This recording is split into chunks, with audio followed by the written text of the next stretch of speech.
efforts like this, as we mature a little bit, become increasingly important.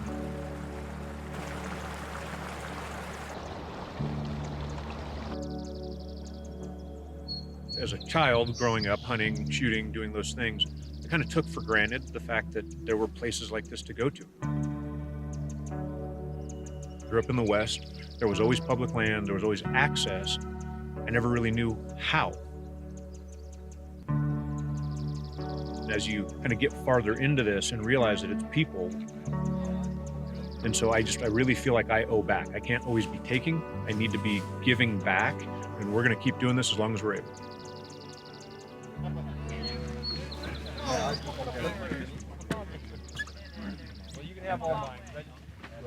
On behalf of RMEF and ODFW, we want to welcome you to the Minam River Wildlife Area. We're standing on phase 2. We're going to be working on phase 2, a little different. Last time we were here, we had a great work event, but we were working primarily on phase 1, and with the seller's permission, we were doing a little work on phase 2 as well. Now, ODFW owns it.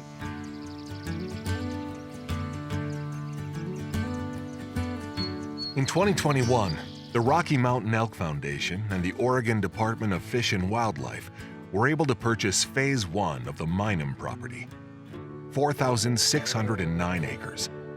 Phase 2, completed in late 2023, added an additional 10,964 acres.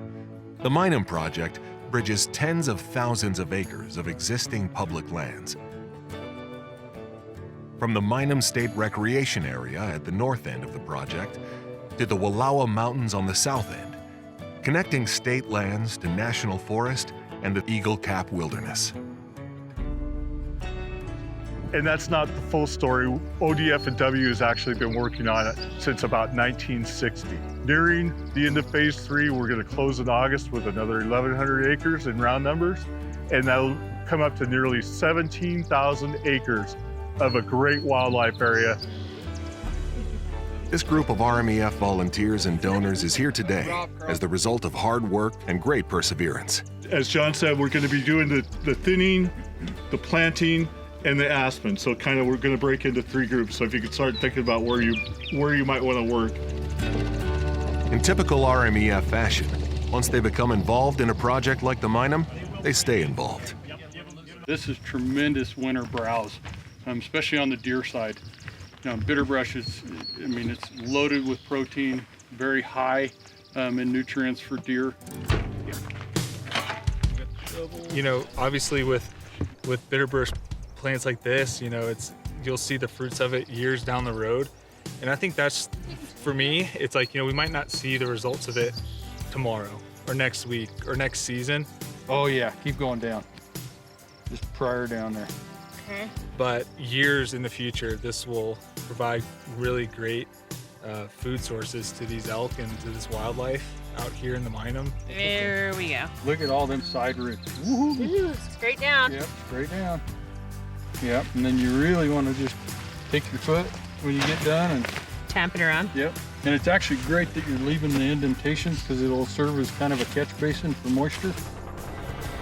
We take every opportunity we can to get involved in projects like this. Want to be good stewards of this great public land we have access to. So yeah, it was a no-brainer to come out here this weekend and help out. The Minam unit itself is a giant funnel, and it all funnels out to this 17,000 acres, which is why this is such an important winter range. It's truly the last piece of traditional winter range in the unit that hasn't been impacted by development.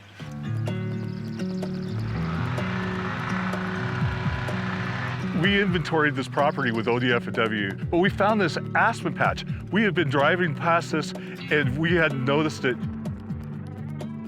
And we're getting rid of the conifers in the aspen stand. Conifers are acidic and they shade out the aspen. Aspen can't live without sunlight. 90% of the critters in the woods will spend part of their time in an aspen stand. It's that important, and it's hugely important for elk and deer. when we get weather events and they continually start to move down and move down and move down, we want to make sure that we have the appropriate forage base here that's going to keep them there. It's going to keep them healthy.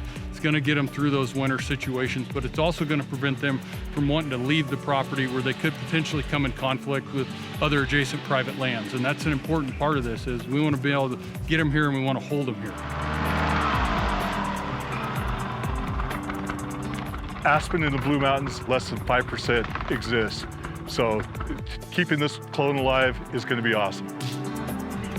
We're targeting year-round habitat as well for stuff outside of the big game realm. So, you know, upland birds, very important. Deer, obviously is a strong component to this, but elk really is the winter range component. This is critical winter range for elk.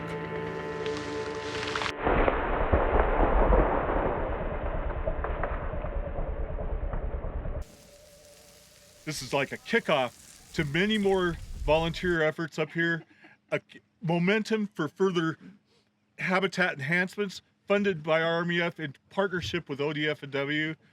And we just appreciate you so much, and thank you so much. Honestly, it just really drives home for me why we do what we do and why, as hunters, it's so important to support conservation. With this project especially, not only is it supporting the habitat, but it's also supporting the access for hunters. So it's really cool to you know, hear those stories from people who have hunted out here their whole lives, people who are like me and just kind of getting into hunting. And so it's been really inspiring for me to see that. So we've traveled here from Virginia, primarily just to get this hat.